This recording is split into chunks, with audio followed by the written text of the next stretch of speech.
नमस्कार। विवाह के बहुत सुंदर सा प्यारा सा महादेव की विवाह के गाना लेके आ गए बनी जा। देखिए जा, सुनी जा, बताई जा कैसन बा।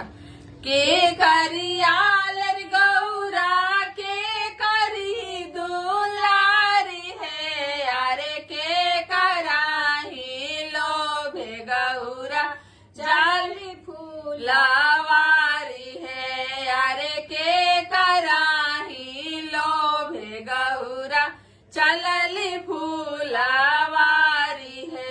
बाबा के आलरी गौरा माई के दुलारी है, अरे शिवाजी के लोभे गौरा चलली फूलावारी है, अरे शिवाजी के लोभे गौरा जाली फूलावारी है।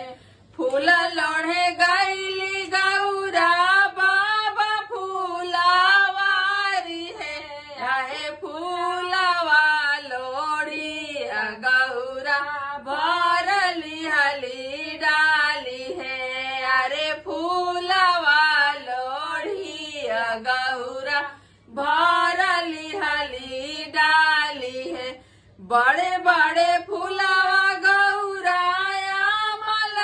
भेजावली है, आहे छोटे छोटे फूलवा गौरा महादेव के चढ़ावली है, आहे छोटे छोटे फूलवा गौरा महादेव के चढ़ावली है।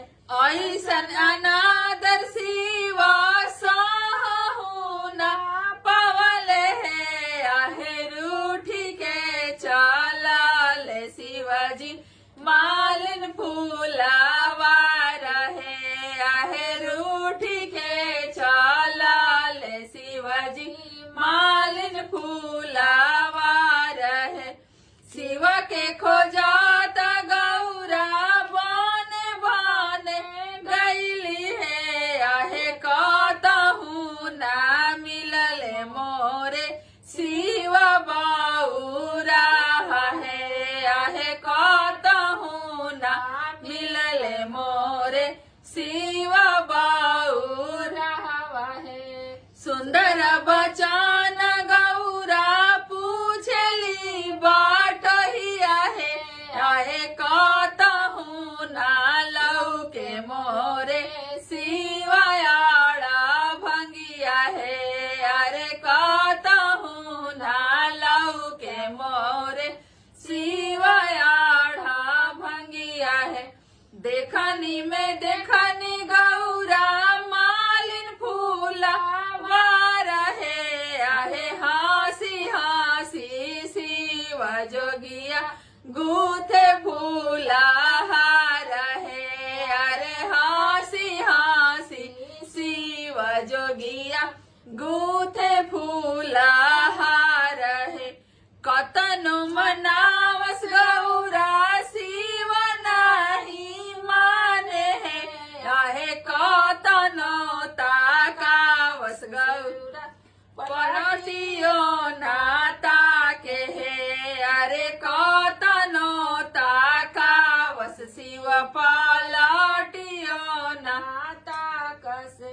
नहीं हर छोड़ब शिवाजी, हर छोड़ब शिवाजी, छोड़ब माई बाप है, आहे रौरा संगे चलब शिवाजी पर्वत कैलाश है, अरे रौरा संगे चलब शिवाजी पर्वत कैलाश है।